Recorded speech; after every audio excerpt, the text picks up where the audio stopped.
To start off our conversation today, I'd like to ask you a question. Who would you trust with your personal information? How about this guy? Or perhaps this girl? Or maybe these business people? Or how about this elderly couple? While many of you may answer no, you wouldn't trust any of them with your personal information, the fact is that some of them may already very well have it. In an increasingly digital age, more and more people are taking to the internet for many of their daily activities.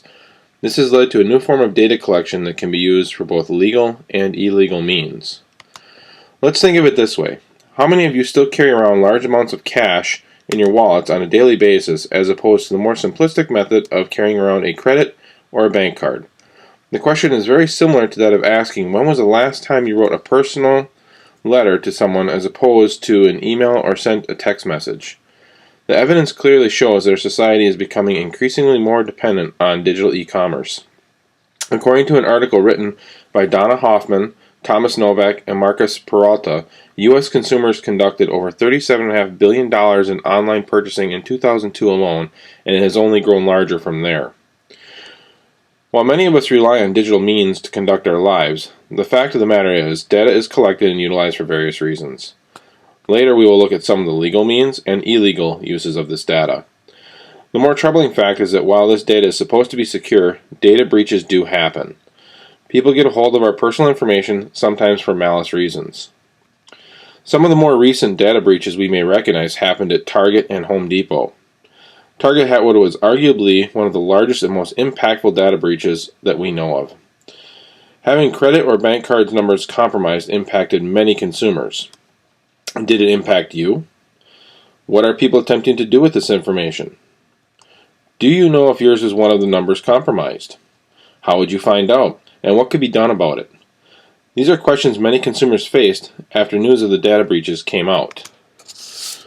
That brings us to our main focus today, and that is identity theft. So what is identity theft? Identity theft could include such things as stealing your credit card information, taking your personal information with the intent to defraud, using your medical data in order to defraud, or attempting to steal your digital identity.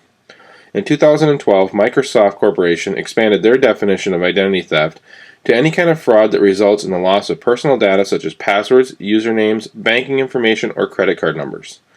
In an article written for the Journal of Economic Perspectives by Keith Anderson, Eric Durbin, and Michael Salinger, the authors point out how identity theft is being made more possible by the rise of modern payment systems, specifically in the more digital modern economy. According to their research in 2005, 3.7% of the population, or 8.3 million people, had reported being the victim of some form of identity theft. In another article written by William Roberts and Stacy Schreft for the Journal of Monetary Economics in 2006, over $49.3 billion was stolen through identity theft and cost consumers more than $61 billion. So this raises an alarming question. Can you prevent identity theft in an increasingly e-commerce society? In order to answer this question, we have to look at some of the other factors involved. How is your data being collected? What is it being used for? Who might be gathering it?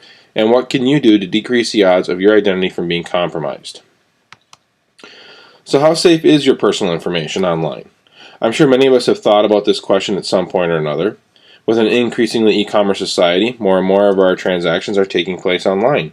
In an article written by Saeed Akhtar from Marquette University, data shows that most consumers have a different outlook on their digital activities in that they do not perceive the act of conducting online transactions to be of the same threat level as perhaps sending an email or other internet-related activities. They view these online transactions to be more of a threat and more concerning. Consumers feel as though the concept of identity theft only needs to be looked at when using the internet for technologies and conducting online transactions. However, this is not the case.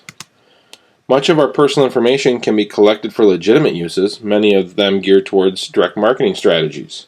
How often have you logged on to Facebook or into a search engine only to see ads or banners displayed that seem to have relevance to something you may have looked at or searched for previously?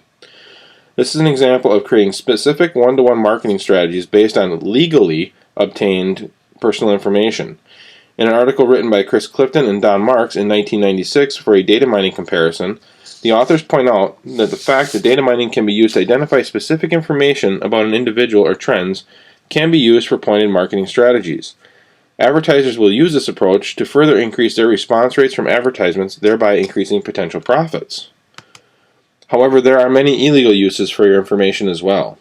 This chart depicts some of the more popular forms of identity theft.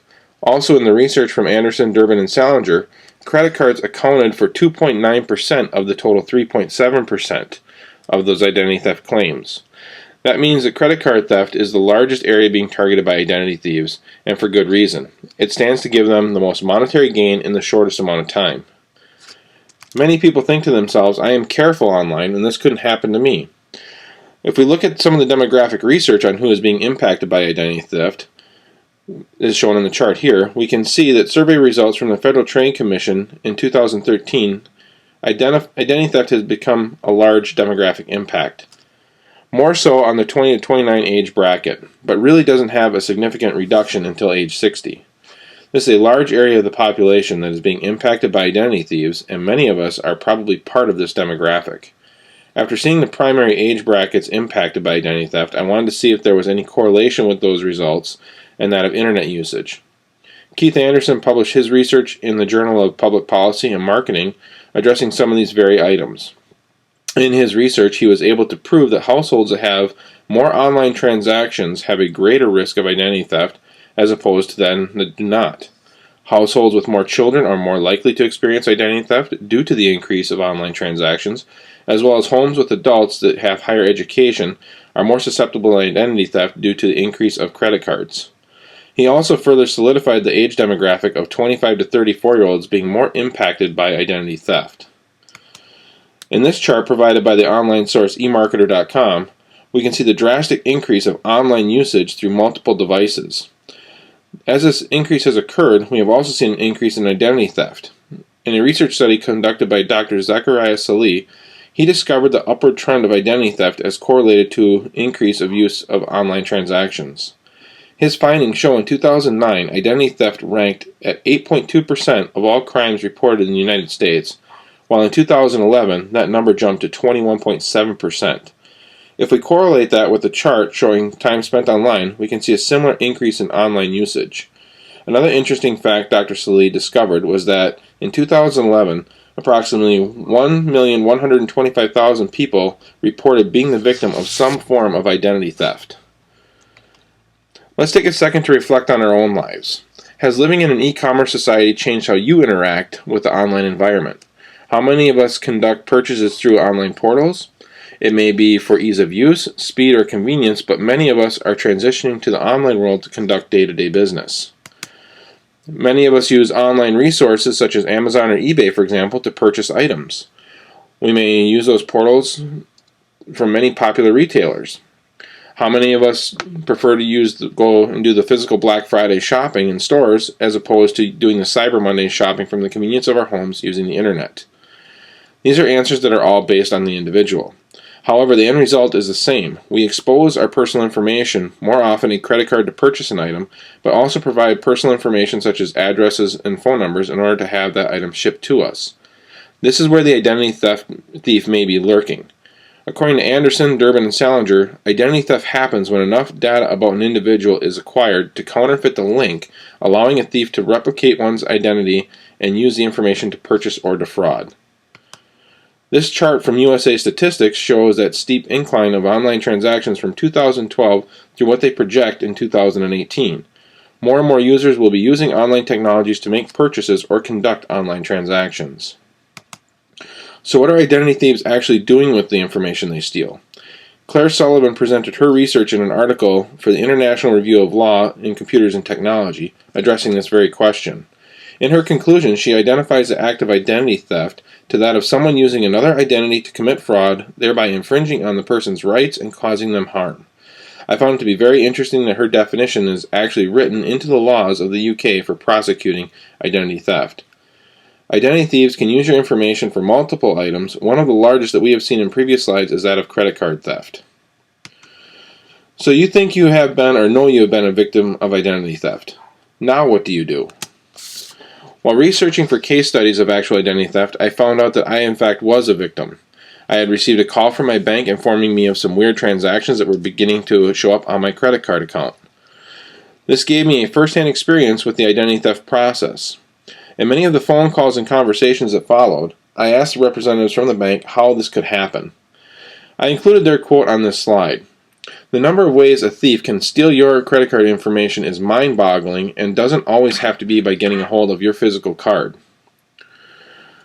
I also found out from the banking institutions that many times these numbers are stolen and thieves will not use them for an extended period of time, and when they do finally decide to use them, they conduct smaller, multiple transactions over a period of time as to hopefully not erase suspicion by the card owner and extend their process. So what can you do? First, you can use online researches such as those shown on this slide to determine if you are in fact a victim. Each person is allowed one free copy of his or her credit report per calendar year from each of the 3 main credit bureaus. This is a valuable tool for identifying fraudulent uses of your information and gives you the opportunity to act. An article published in Nursing Magazine points out 4 main items a person should do in the event of identity theft. First is to contact the fraud department of any of the 3 consumer reporting agencies that are listed here. Second is to close any accounts that you feel may be tampered or impacted. Third is to file a police report with your local police department or the policing agency where the theft occurred.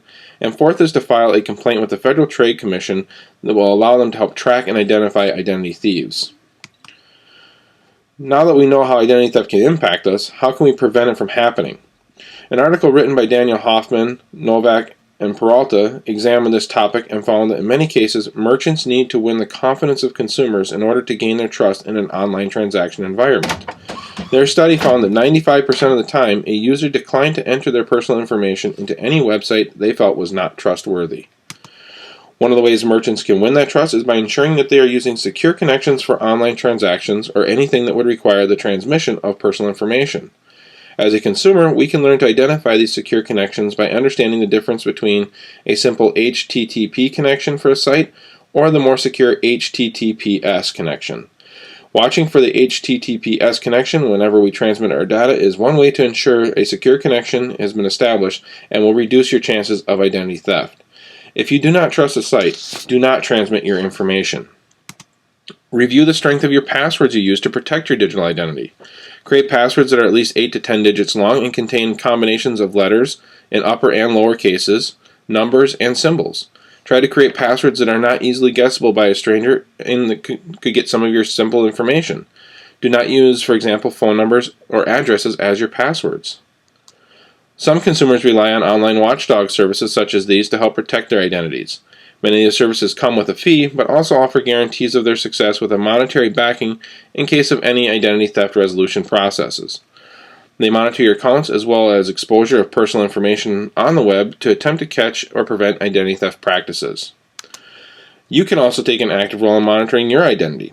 Using the credit reports we discussed earlier, you can monitor any fraudulent activity. Being allowed 1 per year from each site would allow you to check once every 4 months to possibly intervene on any fraudulent activities. You can also check with your financial institutions to see if they have any fraud monitoring practices. If they do, will you be liable for any monies that are spent by a thief, or does your institution have policies in place to cover you for those thefts? Most importantly, if you suspect fraudulent activity, the best thing you can do is to report it immediately. The sooner you act, the less impact it may have. We are going to continue to grow as a society with our online environment. However, this does not mean that everyone will become a victim of identity theft. It does mean, however, that consumers do need to be diligent in their use of personal information in order to prevent it from being compromised. Through some of the actions we have discussed, a consumer can help protect their identity and help deal with the implications of a theft. It goes back to our original question. Who would you trust with your personal information? Now let's make sure that we ensure that only those that we trust actually do have it. Thank you.